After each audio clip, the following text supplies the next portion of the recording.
ਦਰਸ਼ਕੋ break ਤੋਂ ਬਾਅਦ ਤੁਹਾਡਾ ਸਭ ਦਾ ਨਿੱਘਾ ਸਵਾਗਤ ਹੈ। ਵਿਊਅਰਸ, ਜਿਸ ਤਰ੍ਹਾਂ ਕਿ ਪਹਿਲੇ ਸੈਗਮੈਂਟ ਵਿੱਚ ਜੋ ਲਾਹੌਰ ਵਿੱਚ ਆਤਮਘਾਤੀ ਹਮਲਾ ਹੋਇਆ ਉਸ ਉੱਪਰ ਡਾਕਟਰ ਸਾਹਿਬ ਨੇ ਆਪਣੇ ਵਿਚਾਰ ਦਿੱਤੇ ਨੇ। ਆਈ ਹੋਪ ਤੁਹਾਨੂੰ ਸਾਰਿਆਂ ਨੂੰ ਪਸੰਦ ਆਏ ਹੋਣਗੇ। ਹੁਣ ਆਪਾਂ ਜੋ ਅੱਜ ਦਾ ਅਗਲਾ ਇਸ਼ੂ ਹੈ ਉਸ ਬਾਰੇ ਆਪਾਂ ਡਾਕਟਰ ਸਾਹਿਬ ਕੋਲੋਂ ਵਿਚਾਰ ਸੁਣਦੇ ਹਾਂ। ਜੀ ਡਾਕਟਰ ਸਾਹਿਬ, ਕੀ ਕਹਿਣਾ ਚਾਹੋਗੇ?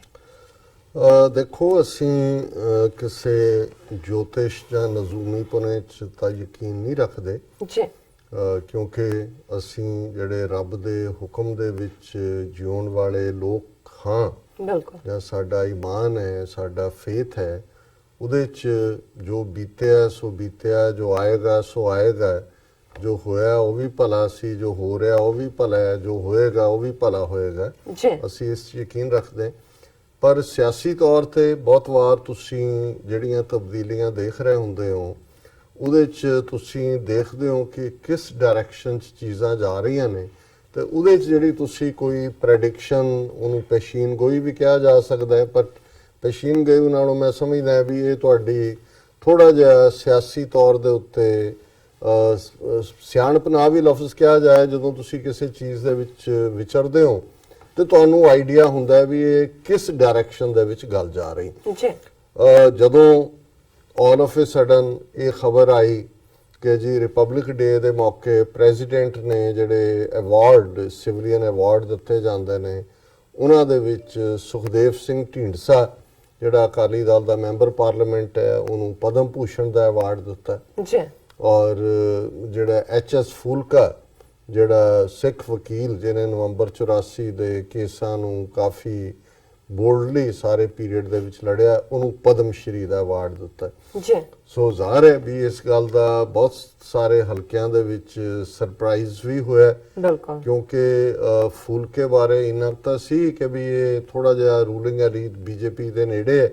ਔਰ ਮੈਨੂੰ ਯਾਦ ਹੈ ਜਦੋਂ ਲੇਟ 1990s ਜੋ ਵਾਸ਼ਿੰਗਟਨ ਆਏ ਫੂਲਕਾ ਸਾਹਿਬ, ਤੇ ਉਦੋਂ ਗੱਲ ਚੱਲੀ ਤੇ ਮੈਂ ਇਸ ਦਾ, ਕਿਉਂਕਿ ਮੈਨੂੰ ਕਿਸੇ ਨੇ ਉਦੋਂ ਕਿਹਾ ਸੀ ਕਿ ਵੀ ਇਹ ਈਵਨ ਦਿੱਲੀ 'ਚ ਅਟਰਨੀ ਜਨਰਲ ਵੀ BJP ਦੀ ਹਕੂਮਤ ਵੇਲੇ ਜਾਂ ਦੂਜੇ ਬਣਨ ਦੀ ਚਾਹਨਾ ਰੱਖਦੇ ਸੀ, ਤੇ ਮੈਂ ਉਹਨਾਂ ਨੂੰ ਕਿਹਾ ਜੀ ਵੀ ਇਹ ਤੁਹਾਡੇ ਤੇ ਲੱਗਦਾ ਵੀ ਤੁਸੀਂ BJP ਦੇ ਨੇੜੇ ਹੋ, ਤੇ ਉਹ ਕਹਿੰਦੇ ਜੀ ਹਾਂ, ਇਹ ਗੱਲ ਗਲਤ ਨਹੀਂ ਹੈ, ਪਰ ਅਸੀਂ ਤਾਂ ਇਹਨੂੰ ਸਿਰਫ ਕਾਨੂੰਨੀ ਲੜਾਈ ਦੇ ਲਈ, ਕਿਉਂਕਿ ਜੇ ਨਵੰਬਰ 84 ਦੀ ਨਸਲਕੁਸ਼ੀ ਕਾਂਗਰਸ ਨੇ ਕੀਤੀ ਹੈ ਤੇ ਜ਼ਾਹਰ ਹੈ ਕਿ BJP ਦਾ ਅਸੀਂ ਫਾਇਦਾ ਲੈ ਸਕਦੇ ਹਾਂ ਕਿ ਉਹੀ ਨੇ ਜਿਹੜੇ ਕਾਂਗਰਸ ਦੇ ਖਿਲਾਫ ਜੇ ਅਸੀਂ ਕੁਝ ਮੂਵ ਕਰਨਾ ਹੈ ਤਾਂ ਉਹਨੂੰ ਐਟਲੀਸਟ ਸਪੋਰਟ ਨਾ ਕਰਨ, ਵਿਰੋਧ ਨਹੀਂ ਕਰਨਗੇ।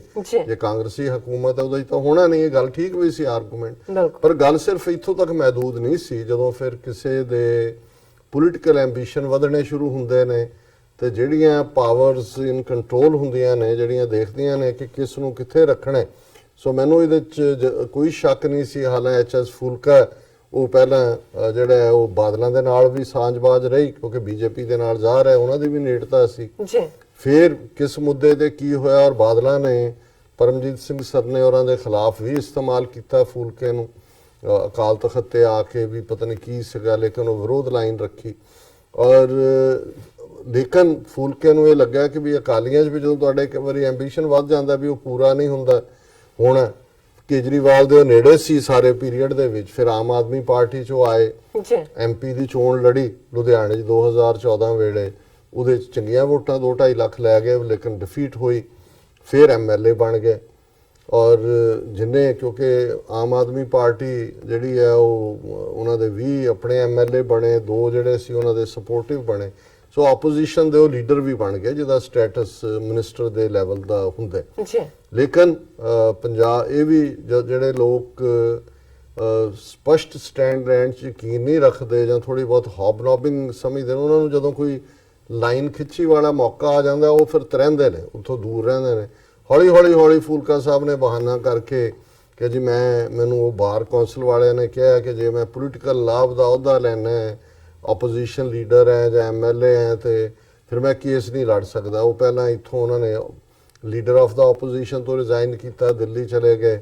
ਫਿਰ ਗੁਰੂ ਗ੍ਰੰਥ ਸਾਹਿਬ ਦੀ ਬੇਅਦਬੀ ਦੇ ਮੁੱਦੇ ਨੂੰ ਆਧਾਰ ਬਣਾ ਕੇ ਜੀ ਕੋਈ ਇਨਸਾਫ ਨਹੀਂ ਹੋਇਆ, ਆਪਣਾ ਉਹਨਾਂ ਨੇ ਰਿਜ਼ਾਈਨ ਕਰ ਦਿੱਤਾ। ਪਰ ਨਾਲ ਦੀ ਨਾਲ ਜਦੋਂ ਪਦਮ ਸ਼੍ਰੀ ਮਿਲਿਆ, ਫਿਰ BJP ਦੇ 1-2 ਇਕੱਠ ਦੇ ਵਿੱਚ ਵੀ ਉਹ ਰਾਜਨਾਥ ਸਿੰਘ ਨੇ ਵੀ ਤਾਰੀਫ ਕੀਤੀ, BJP ਨੇ ਵੀ ਕੀਤੀ, ਤੇ ਮੈਨੂੰ ਲੱਗਾ ਵੀ ਇਹ ਹੁਣ BJP 'ਚ ਜਾਣਗੇ। ਲੇਕਿਨ ਮੇਰਾ ਖਿਆਲ ਹੈ ਵੀ BJP ਦੇ ਜਿਹੜੇ ਨਾਗਪੁਰ 'ਚ ਬੈਠੇ ਲੋਕ ਨੇ ਉਹ ਬੜੀ ਮਾਈਨਿਊਟਲੀ ਮੋਨੀਟਰ ਕਰਦੇ ਨੇ ਕਿੱਥੇ ਕਿਤੇ ਪੈਰ ਜਮਾਣੇ ਨੇ। ਪੰਜਾਬ ਦੇ ਵਿੱਚ ਉਹਨਾਂ ਨੇ ਸਾਰੇ ਪੀਰੀਅਡ ਦੇ ਵਿੱਚ ਹਿੰਦੂ ਚਿਹਰੇ ਵਿਜੇ ਸੰਪਲਾ ਉਹਨਾਂ ਦਾ ਪ੍ਰਧਾਨ ਸੀ, ਉਹਨੂੰ ਹੁਣ ਟਿਕਟ ਵੀ ਨਹੀਂ ਦਿੱਤੀ ਹੁਸ਼ਿਆਰਪੁਰ ਤੋਂ, ਉਹ ਵੀ ਕਹਿੰਦਾ ਮੇਰੀ ਗਊ ਹੱਤਿਆ ਕਰਤੀ। ਔਰ ਇਸੇ ਤਰ੍ਹਾਂ ਇਹਨਾਂ ਨੇ ਪੰਜਾਬ 'ਚ ਆਪਣਾ ਸਿੱਖ ਚਿਹਰਾ ਦੇਣ ਲਈ ਨਵਜੋਤ ਸਿੱਧੂ ਨੂੰ ਲਿਆਂਦਾ ਸੀ ਜੀ, ਅੰਮ੍ਰਿਤਸਰ ਤੋਂ MP ਬਣਾਇਆ ਸੀ। ਪਰ ਬਾਦਲਾਂ ਨੂੰ ਇਹ ਭਾਵੇਂ ਕੌਮ ਲਈ ਬੇਵਫਾ ਹੋਣ ਜਾਂ ਵਿਕੇ ਹੋਣ, ਜ਼ਮੀਰ ਫਰੋਸ਼ ਹੋਣ, ਪਰ ਇਹ ਜਿਹੜੇ ਤਾਕਤ ਦੇ ਭੁੱਖੇ ਹੁੰਦੇ ਨੇ ਇਹਨਾਂ ਨੂੰ ਕੁੱਤੇ ਦੀ ਤਰ੍ਹਾਂ ਦੂਰੋਂ ਸਮੈਲ ਆ ਜਾਂਦੀ ਹੈ ਵੀ ਕਿਹੜਾ ਤਾਕਤ ਸੂੰਘ ਰਿਹਾ। ਸੋ ਉਹਨਾਂ ਨੂੰ ਲੱਗਾ ਲੈ ਨਵਜੋਤ ਸਿੱਧੂ ਲਿਆ ਕੇ ਅੰਮ੍ਰਿਤਸਰ ਬਿਠਾਤਾ, ਇਹ ਸਾਡੀ ਥਾਂ ਲਏਗਾ। ਉਹਨਾਂ ਨੇ ਉਹ ਡਿਪਟੀ ਕਮਿਸ਼ਨਰ ਨੂੰ ਸੱਦ ਕੇ ਕਿਹਾ ਇਹਨੂੰ ਸੱਦੋ ਹੀ ਨਾ, ਕੋਈ ਵੀ ਫੰਕਸ਼ਨ ਹੁੰਦਾ ਉਹਦੇ 'ਚ ਇਹਨੂੰ ਨਹੀਂ ਇਨਵੀਟੇਸ਼ਨ ਭੇਜਣਾ। ਹੌਲੀ ਉਹ ਐਸੇ ਹਾਲਾਤ ਬਣ ਗਏ ਕਿ ਉਹ ਆਪਣੀ ਸੈਂਟਰ ਕਮਾਂਡ ਨੂੰ ਕਹੇ ਵੀ ਇਹਨਾਂ ਦਾ ਖਹਿੜਾ ਛੱਡੋ, ਬਾਦਲਾਂ ਦਾ ਪੰਜਾਬ 'ਚ ਆਪਣਾ ਫੇਸ ਬਣਾਈਏ।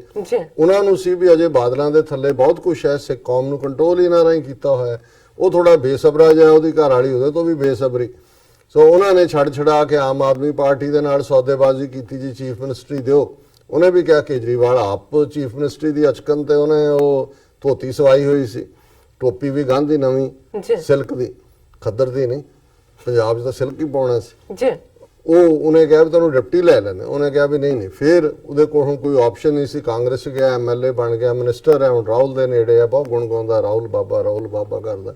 ਪਹਿਲਾਂ ਉਹੀ ਜਿਹੜਾ ਇਹਨਾਂ ਨੂੰ ਕੀ ਕਹਿੰਦਾ ਸੀ ਉਹ ਬਾਅਦ ਦੀਆਂ ਗੱਲਾਂ ਨੇ, ਚਲੋ ਉਹ ਮੁੱਕ ਗਿਆ। ਹੁਣ BJP ਸਭਾਲ 'ਚ ਸੀ ਕਿ ਵੀ ਪੰਜਾਬ ਦੇ ਵਿੱਚ ਜੇ ਹੁਣ ਬਾਦਲ ਅਕਾਲੀ ਸਾਰੇ ਦੇ ਵਿੱਚ ਥੱਲੇ ਨੂੰ ਜਾ ਰਹੇ ਨੇ ਤੇ BJP ਹੁਣ ਸਿੱਧੇ ਤੌਰ ਤੇ ਬਿਨਾਂ ਕਿਸੇ ਸਿੱਖ ਚਿਹਰੇ ਨੂੰ ਜਾਂ ਦੂਜੇ ਨੂੰ ਨਾਲ ਲੈ ਆਪਣੇ ਬਲਬੂਤੇ ਦੇ ਉੱਤੇ ਉਹ ਆਪਣੀ ਪੈਂਟ ਬਣਾਉਣਾ ਚਾਹੁੰਦੇ ਨੇ। ਸੋ ਫੂਲਕਾ ਦੇ ਜੇ ਉਹਨਾਂ ਨੇ ਰਿਜ਼ਰਵ ਤੇ ਰੱਖ ਲਿਆ। ਫੂਲਕੇ ਨੇ ਕਿਹਾ ਜੀ ਪਹਿਲਾਂ ਮੈਂ ਸ਼੍ਰੋਮਣੀ ਕਮੇਟੀ ਆਜ਼ਾਦ ਕਰਾਉਣੀ ਹੈ ਔਰ ਮੈਂ ਉਹ ਵਲੰਟੀਅਰ ਭਰਤੀ ਕਰਾਂਗਾ। ਪਤਾ ਨਹੀਂ ਕਿੱਥੇ ਨੇ ਵਲੰਟੀਅਰ ਜਾਂ ਕੀ ਕਿਹੜੀ ਆਜ਼ਾਦੀ ਕਰ ਰਹੇ।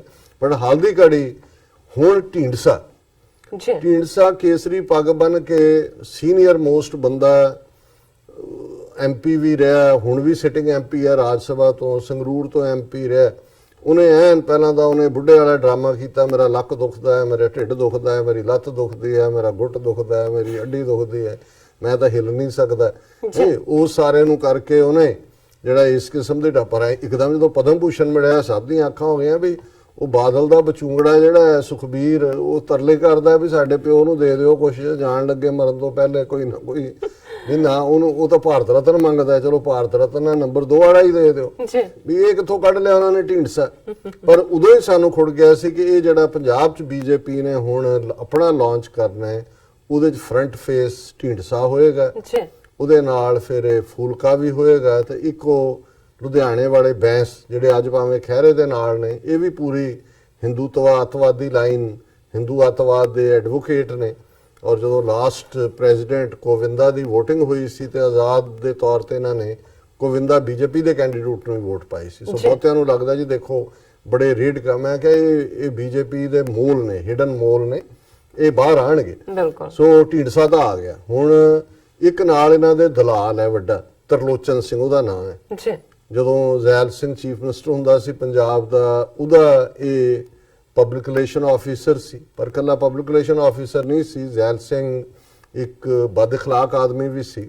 ਸੋ ਉਹਦੀਆਂ ਲੋੜਾਂ ਵੀ ਉਹ ਪੂਰੀਆਂ ਕਰਦਾ ਸੀ। ਫਿਰ ਜਦੋਂ ਪ੍ਰੈਜ਼ੀਡੈਂਟ ਬਣ ਗਿਆ ਜ਼ੈਲ ਸਿੰਘ, ਰਾਸ਼ਟਰਪਤੀ ਭਵਨ ਪਹੁੰਚ ਗਿਆ, ਇਹ ਵੀ ਉੱਥੇ ਪਹੁੰਚ ਗਿਆ ਤਰਲੋਚਨ ਸਿੰਘ। ਉੱਥੇ ਵੀ ਉਹੀ ਕਾਰਵਾਈ ਜਾਰੀ ਰਹੀ, ਸਿੱਖਾਂ ਨੂੰ ਕਿਵੇਂ ਬੇਵਕੂਫ ਬਣਾਉਣਾ ਹੈ, ਕੀ ਜਿਹੜਾ ਪਾਰਟ ਹੈ, ਕਿੱਥੇ ਕੀ ਜਿਹੜਾ ਖਬਰ ਲਵਾਉਣੀ ਹੈ।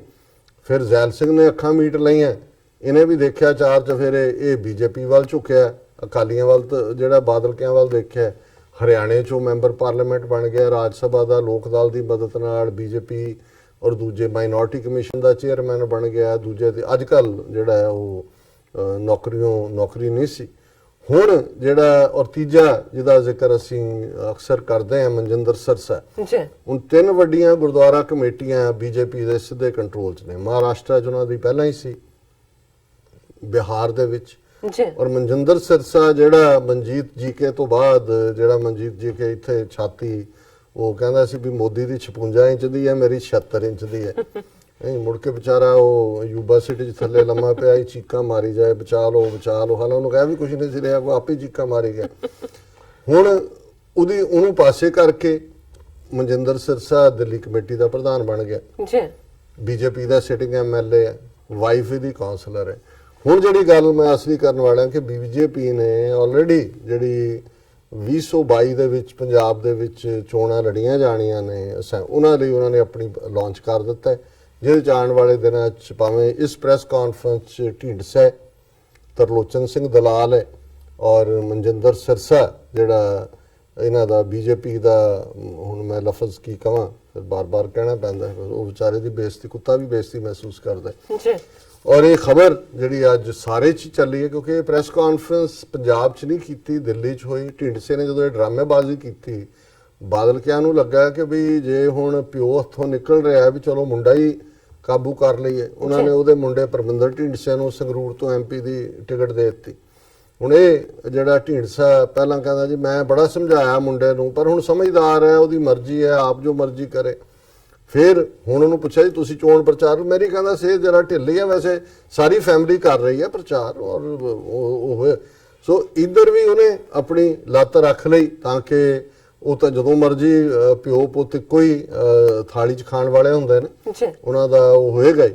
ਸੋ ਕੁੱਲ ਮਿਲਾ ਕੇ ਕਿਵੇਂ, ਔਰ ਮੈਂ ਜਦੋਂ ਇਸ ਸਾਰੇ ਨੂੰ ਕਰ ਰਹੇ ਹਾਂ, ਭਾਵੇਂ ਮੈਂ ਇਹਨੂੰ ਲਾਈਟਰ ਵੇਨ 'ਚ ਵੀ ਕੁਝ ਕਹਿਣਾ, ਪਰ ਮੇਰਾ ਅੰਦਰ ਜਿਹੜਾ ਹੈ ਉਹ ਤਕਲੀਫ 'ਚ ਹੈ ਕਿ ਕਿਸ ਕਦਰ ਲੋਕ ਵਿਕਦੇ ਨੇ, ਕਿੰਨਾ ਸਸਤਾ ਵਿਕਦੇ ਨੇ, ਕਿਵੇਂ ਆਪਣੀਆਂ ਜ਼ਮੀਰਾਂ ਵੇਚਦੇ ਨੇ, ਕਿਵੇਂ ਕੌਮ ਨੂੰ ਵੇਚਦੇ ਨੇ।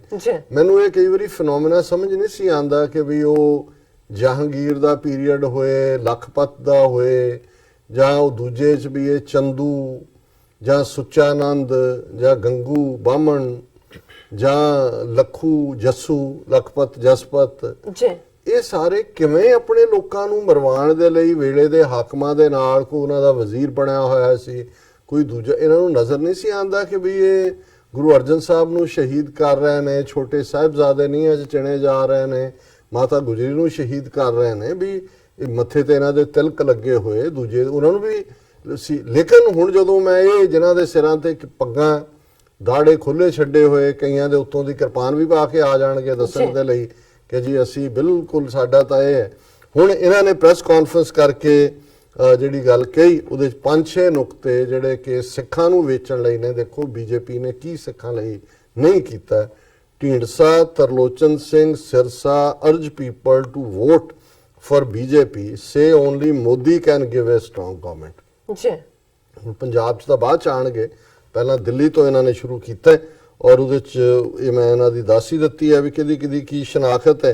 ਤੇ ਉਹਨਾਂ ਨੇ ਕਿਹਾ ਕਿ ਵੀ Modi government has given much needed relief to the Sikhs by constituting special investigative teams for 1984 Sikh massacre, due to which main culprits Sajan Kumar and others including Naresh Sherwat are now behind bars। ਪਹਿਲਾ credit ਹੈ ਕਿ ਦੇਖੋ ਜੀ 10,000 ਸਿੱਖ ਮਾਰ ਦਿੱਤਾ ਤੁਸੀਂ ਜੀ। Supreme court ਨੇ ਤਰਲੋਕਪੁਰੀ ਵਾਲੇ 15 ਗੁੰਡੇ ਐਕਵਿਟ ਕਰ ਦਿੱਤੇ। ਸਜਨ ਕੁਮਾਰ ਦੀ ਸੁਪਰੀਮ ਕੋਰਟ ਨੇ ਜਿਵੇਂ ਉਸੇ ਤਰਲੋਕਪੁਰੀ ਵਾਲੀ ਲਾਈਨ ਤੇ ਉਹਦਾ ਹੋਣਾ ਕੇਸ, ਉਹ ਵਿਚਾਰੇ ਵਿਕਟਮ 30 ਸਾਲ 34 ਸਾਲ ਧੱਕੇ ਖਾਂਦੇ ਨੇ, ਇਹ ਮੋਦੀ ਨੇ ਬਣਾ ਜਿਹੜਾ ਉਹਨਾਂ ਨੂੰ ਇਹ ਰਾਹਤ ਦੇ ਦਿੱਤੀ। ਹੁਣ ਇਹ ਸਾਰਾ ਜਿਹੜਾ ਕਰਵਾਇਆ ਕਿਨੇ ਸੀ? ਇੰਦਰਾ ਗਾਂਧੀ ਦੀ ਤਾਰੀਫ ਕਰਨ ਵਾਲੇ, ਉਹਨੂੰ ਦੁਰਗਾ ਬਣਾਉਣ ਵਾਲੇ, ਜਾਂ ਜਿਹੜਾ ਇਹਨਾਂ ਦਾ ਮੇਨ ਆਈਡੀਆਲੋਗ ਸੀ ਨਾਨਾ ਜੀ ਜਿਹੜਾ ਉਹ ਦੇਸ਼ਮੁਖ, ਜਿਹਨੇ ਕਿਹਾ ਕਿ ਸਿੱਖ ਚੁੱਪ ਕਰਕੇ ਬੈਠੇ ਨੇ, ਇਹਨੂੰ ਸਬਕ ਸਿਖਾਉਣਾ ਜ਼ਰੂਰੀ ਸੀ, ਉਹ ਤੁਹਾਡਾ ਪਿਓ ਲੱਗਦਾ ਸੀ? ਉਹ ਇਹੀ ਸੀ, ਆਰਐਸਐਸ ਸੀ, ਬੀਜੇਪੀ ਸੀ। ਪਰ ਜਦੋਂ ਤੁਸੀਂ ਝੂਠ ਹੀ ਵਿਕਣਾ ਹੀ ਹੈ, ਜਦੋਂ ਵਿਕ ਗਏ ਫਿਰ ਤਾਂ ਤੁਸੀਂ ਆਪਣੀ ਮਾਂ ਨੂੰ ਵੇਚ ਦਿੰਦੇ ਹੋ, ਜਿਹੜੇ ਵਿਕਿਆਂ ਦਾ ਤਾਂ ਕੀ ਹੁੰਦਾ ਹੈ। ਫਿਰ ਉਹ ਕਹਿੰਦਾ ਦੇ ਸੈਡ ਕਿ ਜੀ ਉਹਨਾਂ ਨੇ ਸਿੱਟ ਨੇ ਰੀਓਪਨ ਕਰਤੇ। 33 ਸਾਲ ਚ ਜਿਹੜੇ ਸਿੱਖ ਜਸਟਿਸ ਦੀ ਵੇਟ ਕਰ ਰਹੇ ਸੀ, ਉਹਨਾਂ ਨੂੰ ਮੋਦੀ ਨੇ ਜਸਟਿਸ ਦੇ ਦਿੱਤਾ। ਚਲੋ ਲੈ ਲਓ। ਫਿਰ ਉਹ ਕਹਿੰਦਾ ਜੀ decision to make Kartarpur Sahib corridor has one the hearts of Sikh community, as for the last 70 years they were having darshan by binocular only, now ਸੰਗਤ will be able to have darshan with completion of the corridor। ਇਸ ਤੋਂ ਵੱਡਾ ਕਿਹੜਾ ਝੂਠ ਹੈ ਜੀ। ਇਮਰਾਨ ਖਾਨ ਨੇ 28 ਨਵੰਬਰ ਨੂੰ ਸੰਗੇ ਬੁਨਿਆਦ ਰੱਖਿਆ, ਇਹ ਮਜਬੂਰ ਹੋਏ, ਨਹੀਂ ਤਾਂ ਇਹ 4 ਦਿਨ ਪਹਿਲਾਂ ਤਾਂ ਇਹਨਾਂ ਦੀ ਮਿਨਿਸਟਰੀ ਉੱਥੇ ਬਾਈਨੋਕੂਲਰ ਵੱਡੀ ਪਾਵਰ ਦੇ ਲਾਣ ਦਾ ਫੈਸਲਾ ਕਰ ਚੁੱਕੇ ਸੀ। ਸੋ ਕਿਹੜਾ ਮੋਦੀ ਨੇ, ਔਰ ਅਜੇ ਵੀ ਉੱਥੇ ਕੀ ਗੱਲ ਖੜੀ ਹੋਈ ਹੈ, ਇੱਧਰ 70-80% ਕੰਮ ਮੁਕੰਮਲ ਹੋ ਗਿਆ, ਪਰ ਤੁਸੀਂ ਝੂਠ ਬੋਲਣਾ ਹੈ, ਵੋਟਾਂ ਲੈਣੀਆਂ, ਤੁਹਾਨੂੰ ਕੋਈ ਗੁਰੂ ਨਾਨਕ ਦਾ ਕੋਈ ਅਦਬ ਅਦਾਬ ਕੋਈ ਖੌਫ ਨਹੀਂ ਖੌਫ ਨਹੀਂ ਹੈ ਹੈ। ਕਿ ਤੁਸੀਂ ਕਿਸ ਬੇਸ਼ਰਮੀ ਦੇ ਨਾਲ ਝੂਠ ਬੋਲ ਰਹੇ ਹੋ। ਜੀ ਫਿਰ ਕਹਿੰਦੇ ਜੀ they said apart from this decision of celebrating 550th birthday of Guru Nanak Dev Ji throughout the world has been lauded by Sikhs worldwide. They said this NDA government celebrated 350th birthday of Guru Gobind Singh Ji and Baba Banda Singh Bahadur. ਇਸ ਤੋਂ ਵੱਡਾ ਕੀ ਝੂਠ ਹੈ ਕਿ ਪਹਿਲਾਂ ਇਹ ਗੁਰੂ ਗੋਬਿੰਦ ਸਿੰਘ ਸਾਹਿਬ ਦੇ 350 ਸਾਲਾ ਪ੍ਰਕਾਸ਼ ਪੁਰਬ ਦੇ ਹਵਾਲੇ ਨਾਲ ਆਰਐਸਐਸ ਨੇ ਘੁਸਪੈਠ ਕਰਨ ਦੀ ਕੋਸ਼ਿਸ਼ ਕੀਤੀ, ਬਾਹਰ ਸਿੱਖਾਂ ਨੇ ਉਹ ਇਹਨਾਂ ਦਾ ਯਤਨ ਕਾਮਯਾਬ ਨਹੀਂ ਹੋਣ ਦਿੱਤਾ। ਜੀ। ਬਾਬਾ ਬੰਦਾ ਸਿੰਘ ਬਹਾਦਰ ਇਹ ਕਹਿ ਰਿਹਾ ਉਹਨਾਂ ਨੇ ਕਦੇ ਬੰਦਾ ਸਿੰਘ ਬਹਾਦਰ ਨਹੀਂ, ਉਹ ਤਾਂ ਬੰਦਾ ਵੈਰਾਗੀ ਕਹਿੰਦੇ ਨੇ, ਬਿਲਕੁਲ। ਔਰ ਉਹਦਾ ਵੀ ਉਹਨਾਂ ਨੇ ਜੋ ਬੁੱਤ ਜਾਂ ਦੂਜੇ ਤੇ ਸਭ ਨੂੰ ਹਿੰਦੂਆਈਜ਼ ਕੀਤਾ ਹੋਇਆ ਜੀ। ਔਰ ਇਹ ਕਿਹੜਾ ਜਿਹੜੀਆਂ ਕਾਂਗਰਸ ਦੀਆਂ ਹਕੂਮਤਾਂ ਸੀ 1966 ਚ 10ਵੇਂ ਪਾਤਸ਼ਾਹ ਦਾ 300 ਸਾਲਾ ਨਹੀਂ ਸੀ ਮਨਾਇਆ ਕਾਂਗਰਸ ਨੇ। ਜੀ 1969 ਚ ਗੁਰੂ ਨਾਨਕ ਸਾਹਿਬ ਦਾ 500 ਸਾਲਾ ਨਹੀਂ ਸੀ ਕਾਂਗਰਸ, ਉਦੋਂ ਕਾਂਗਰਸ ਦੀਆਂ ਹਕੂਮਤਾਂ ਸੀ। ਉਹਨਾਂ ਚੋਂ ਕਿਹੜੀ ਸਿੱਖੀ ਨਿਕਲੀ ਹੈ ਤਾਂ ਉਹਨਾਂ ਨੇ ਤਾਂ ਘੱਟੋ ਘੱਟ ਫੋਟੋਆਂ ਹੀ ਲਵਾਈਆਂ ਜਾਂ ਕੋਈ ਕਾਲਜ ਬਣਾਤਾ ਹੋਏਗਾ ਨਾਂ ਦੇ ਉੱਤੇ। ਇਹ ਤਾਂ ਆਰਐਸਐਸ ਵੜ ਗਿਆ ਵਿੱਚ ਜੀ ਇਸ ਬਹਾਨੇ ਦੇ ਨਾਲ। ਫਿਰ ਇਹ ਕਹਿੰਦੇ ਨੇ ਕਿ ਜੀ they also said decision to waive of GST on langar is also a historical decision taken by the NDA government.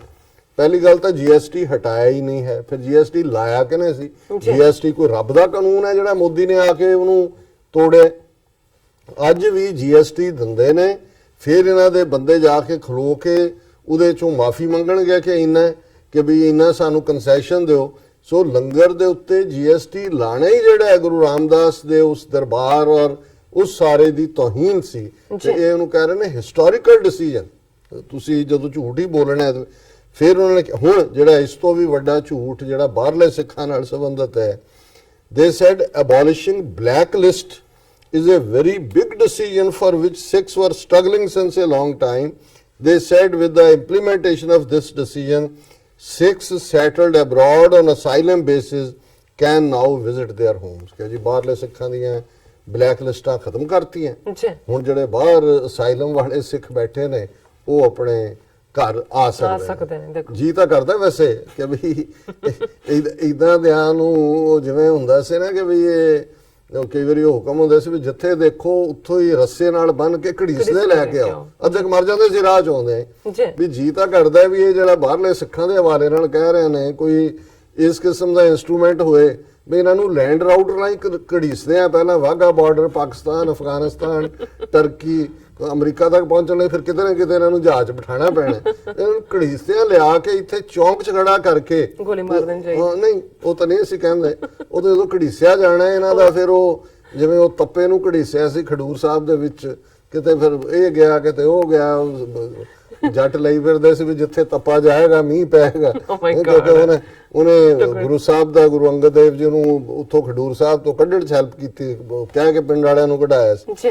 ਪਰ ਇੰਨਾ ਵੱਡਾ ਤੁਸੀਂ ਇਹ ਦੇਖਦੇ ਹੋ ਵੀ ਕੀ ਹੈ। ਫਿਰ ਇਹ ਕਹਿ ਰਿਹਾ these leaders said apart from decision on these cause decision to implement Swaminathan Commission recommendation to raise minimum support price to 1.5 times the input cost of various crops. ਉਹਨਾਂ ਨੇ ਕਿਹਾ ਕਿ ਜੀ ਇਹ ਹੁਣ ਇਹ ਜਦੋਂ ਮੋਦੀ ਨੇ 2014 ਦੀ ਕੈਂਪੇਨ ਕੀਤੀ ਜੀ ਉਹਨੇ ਕਿਹਾ ਕਿ ਇਹ ਸਵਾਮੀਨਾਥਨ ਇੱਕ ਰਿਪੋਰਟ ਸੀ ਕਿਸਾਨ ਤੇ ਕਿ ਵੀ ਜਿੰਨਾ ਕਿਸਾਨ ਦਾ ਇਨਪੁਟ ਹੈ ਫਸਲ ਉਗਾਉਣ ਦੇ ਉੱਤੇ ਉਸ ਤੋਂ ਦੁੱਗਣਾ ਉਸ ਦਾ ਉਹਨੂੰ ਰਾਹਤ ਮਿਲਣੀ ਚਾਹੀਦੀ ਹੈ ਤਾਂ ਉਹਦੇ ਖਰਚੇ ਪੂਰੇ ਹੁੰਦੇ ਨੇ ਜੀ। ਔਰ ਮੋਦੀ ਨੇ ਉਹਦੀ ਕੋਈ ਮੱਦ ਜਿਹੜੀ ਹੈ ਉਹ ਲਾਗੂ ਨਹੀਂ ਕੀਤੀ, ਹਾਲਾਂ ਉਹਨਾਂ ਦੇ ਪੋਲ ਪ੍ਰੋਮਿਸ, ਪਰ ਇਹ ਇੰਨਾ ਚਿੱਟਾ ਝੂਠ ਕਹਿ ਰਿਹਾ ਜੀ ਮੋਦੀ ਨੇ ਸਵਾਮੀਨਾਥਨ ਕਮਿਸ਼ਨ ਦੀ ਰਿਪੋਰਟ ਕੀਤੀ ਹੁੰਦੀ ਤੇ ਇਹਨਾਂ 5 ਸਾਲਾਂ ਦੇ ਆંકੜੇ ਕੱਢ ਲਓ ਕਿੰਨੇ ਕਿਸਾਨਾਂ ਨੇ ਖੁਦਕੁਸ਼ੀਆਂ ਕੀਤੀਆਂ ਭਾਰਤ ਭਰ ਦੇ ਵਿੱਚ। ਪਰ ਇਹ ਬੇਸ਼ਰਮਾ ਦੀ ਫੌਜ ਹਿਜੜਿਆਂ ਦੀ। ਔਰ ਫਿਰ ਇਹ ਕਹਿ ਰਿਹਾ ਕਿ ਵੀ they said Punjab has gained a lot during 5-year rule of NDA government led by Modi. The government gave Punjab different projects including IIT, IIM, AIMS, satellite center of PGIMER, besides building robust infrastructure of roads and everything. ਫਿਰ ਉਹਨੇ ਕਿਹਾ ਜੀ ਇਹ ਪੰਜਾਬ ਤੇ ਇੰਨੇ ਆਸਾਨ ਕਰ ਦਿੱਤੇ ਨੇ ਮੋਦੀ ਨੇ। they said it is right time to pay back to the NDA. ਇਹ ਜਿਵੇਂ ਹੈ ਕਿ ਵੀ ਤੁਸੀਂ ਆਸਾਨ ਫਰਾਮੋਸ਼ ਹੋਵੋਗੇ ਜਿੰਨੇ ਆਸਾਨ ਮੋਦੀ ਨੇ ਸਿੱਖਾਂ ਤੇ ਕੀਤੇ ਨੇ, ਜੇ ਤੁਸੀਂ ਉਹਦਾ ਜਵਾਬ BJP ਨੂੰ ਵੋਟਾਂ ਪਾ ਕੇ ਨਾ ਦਿਓ। ਹੁਣ ਤੁਸੀਂ ਇਸ ਕਲਾਸ ਦੇ ਲੋਕਾਂ ਨੂੰ ਕੀ ਕੀ ਕਹੋਗੇ ਕਹੋਗੇ? ਔਰ ਇਹਨਾਂ ਦੇ ਲਈ ਕੀ ਸਜ਼ਾ ਹੋਣੀ ਚਾਹੀਦੀ ਹੈ, ਇਹ ਅਸੀਂ ਜਿਹੜਾ ਹੈ ਉਹ ਇਤਿਹਾਸ ਤਾਂ ਰੱਖਦਾ ਹੀ ਹੈ ਉਹਨਾਂ ਦਾ। ਜੋ ਚੰਦੂ ਗੰਗੂ ਸੁੱਚਾਨੰਦ ਦੀ ਥਾਂ ਹੈ ਉਹੀ ਇਹਨਾਂ ਢੀਂਡਸਿਆਂ ਬੈਂਸਾਂ ਔਰ ਇਹ ਸਿਰਸਿਆਂ ਔਰ ਬਾਦਲਾਂ ਅਮਰਿੰਦਰਾਂ ਇਹਨਾਂ ਦੀਆਂ ਵੀ ਮਲਟੀਪਲ ਹੈ ਨਾ। ਵੀ ਜਿਵੇਂ ਉਹ ਪਿਆਰਾ ਸਿੰਘ ਨਿਰਚਲ ਨੇ ਇੱਕ ਥਾਂ ਤੇ ਕਿਹਾ ਸੀ ਕਿ ਇੱਕ ਨਹੀਂ ਦੋ ਨਹੀਂ 4 ਡੋਗਰੇ, ਕੌਮ ਵਿੱਚ ਕਈ ਨੇ ਹਜ਼ਾਰ ਡੋਗਰੇ, ਹਰ ਵੱਡੇ ਡੋਗਰੇ ਦਾ ਨਿੱਕਾ ਡੋਗਰਾ, ਹਰ ਨਿੱਕੇ ਡੋਗਰੇ ਦੇ ਕਈ ਯਾਰ ਡੋਗਰੇ। ਹੁਣ ਇਹਨਾਂ ਦੀਆਂ ਅੱਗੋਂ ਹੀ ਨਸਲਾਂ, ਇਸ ਲਈ ਇਹ ਬਾਦਲਾਂ ਤੇ ਢੀਂਡਸਿਆਂ ਤੇ ਸਿਰਸਿਆਂ ਤੇ ਜੀਕਿਆਂ ਸਾਰਿਆਂ ਨੂੰ ਕੀ ਹੈ ਪੰਜਾਬੀ ਦੇ ਵਿੱਚ ਮੁੱਕ ਜਾਣਗੇ। ਫਿਰ ਉਹ ਜਿਹੜੀ ਅਸਲੀ ਗੱਲ ਅਸੀਂ ਕਹਿ ਨਹੀਂ ਸਕਣੀ ਹੈ ਤਾਂ ਫਿਰ ਉਹੀ ਹੈ ਵੀ ਹਰ ਦੂ ਲਾਨਤ ਫਿਟੇ ਮੂੰਹ ਤੁਹਾਡੇ, ਹਰ ਦੂ ਲਾਨਤ ਫਟਕਾਰ ਤੁਹਾਡਾ ਲੋਕ ਪਰਲੋਕ ਚ ਮੂੰਹ ਕਾਣਾ। ਜੀ ਡਾਕਟਰ ਸਾਹਿਬ, ਅਸੀਂ ਆਪਣੇ ਦਰਸ਼ਕਾਂ ਨੂੰ ਦੱਸ ਦੇਣਾ ਚਾਹੁੰਦੇ ਹਾਂ ਕਿ ਜਿਸ ਤਰ੍ਹਾਂ ਕਿ ਆਈਫੋਨ ਤੇ ਵੀ ਤੁਸੀਂ ਟੀਵੀ 84 ਦੀ ਐਪ ਰਾਹੀਂ ਟੀਵੀ 84 ਦੇ ਚੈਨਲ ਨੂੰ ਦੇਖ ਸਕਦੇ ਹੋ। ਅਸੀਂ ਹਾਂਜੀ, ਸੋ ਅਸੀਂ ਆਪਣੇ ਦਰਸ਼ਕਾਂ ਨੂੰ ਫਿਰ ਦੁਬਾਰਾ ਅਪੀਲ ਤੇ ਬੇਨਤੀ ਕਰਦੀ ਹੈ ਵਿਊਅਰਸ, ਜਿਸ ਤਰ੍ਹਾਂ ਕਿ ਤੁਸੀਂ ਜਾਣਦੇ ਹੋ ਕਿ ਟੀਵੀ 84 ਇੱਕ ਪੰਥਕ ਚੈਨਲ ਹੈ। ਟੀਵੀ 84 ਸਿੱਖਾਂ, ਕਸ਼ਮੀਰੀਆਂ ਅਤੇ ਭਾਰਤ ਦੀਆਂ ਨੌਰਥ ਈਸਟ ਸਟੇਟਾਂ ਦੇ ਲੋਕਾਂ ਦੇ ਸਵੈਰਨੇਨੇ ਦੇ ਹੱਕਾਂ ਦਾ ਹਾਮੀ ਹੈ। ਅਸੀਂ ਚਾਹਾਂਗੇ ਕਿ ਤੁਸੀਂ ਟੀਵੀ 84 ਦੀ ਚੜ੍ਹਦੀ ਕਲਾ ਲਈ ਵੱਧ ਤੋਂ ਵੱਧ ਡੋਨੇਟ ਕਰੋ। ਡੋਨੇਟ ਕਰਨ ਲਈ ਸਾਡੀ ਵੈਬਸਾਈਟ tv84.tv ਤੇ ਜਾ ਕੇ ਪੇਪਲ ਦੀ ਵਰਤੋਂ ਕਰਕੇ ਵਨ ਟਾਈਮ ਡੋਨੇਟ ਕਰ ਸਕਦੇ ਹੋ, ਮੰਥਲੀ ਡੋਨੇਟ ਵੀ ਕਰ ਸਕਦੇ ਹੋ। ਤੁਸੀਂ ਟੀਵੀ 84 ਦੇ ਨਾਮ ਦੇ ਚੈੱਕ ਬਣਾ ਕੇ ਸਾਨੂੰ ਮੇਲ ਵੀ ਕਰ ਸਕਦੇ ਹੋ ਸਾਡੇ ਇਸ ਪਤੇ ਤੇ 36-01 37th Avenue, Long Island City, New York 11101 USA, ਜਾਂ ਫਿਰ ਤੁਸੀਂ ਸਾਨੂੰ ਫੋਨ ਰਾਹੀਂ ਵੀ ਸੰਪਰਕ ਕਰ ਸਕਦੇ ਹੋ ਸਾਡੇ ਫੋਨ ਨੰਬਰ ਤੇ 5164060694। Thank you so much viewers, ਤੁਸੀਂ ਕਿਤੇ ਨਹੀਂ ਜਾਣਾ, ਮਿਲਦੇ ਹਾਂ ਛੋਟੇ ਜਿਹੇ ਬ੍ਰੇਕ ਤੋਂ ਬਾਅਦ।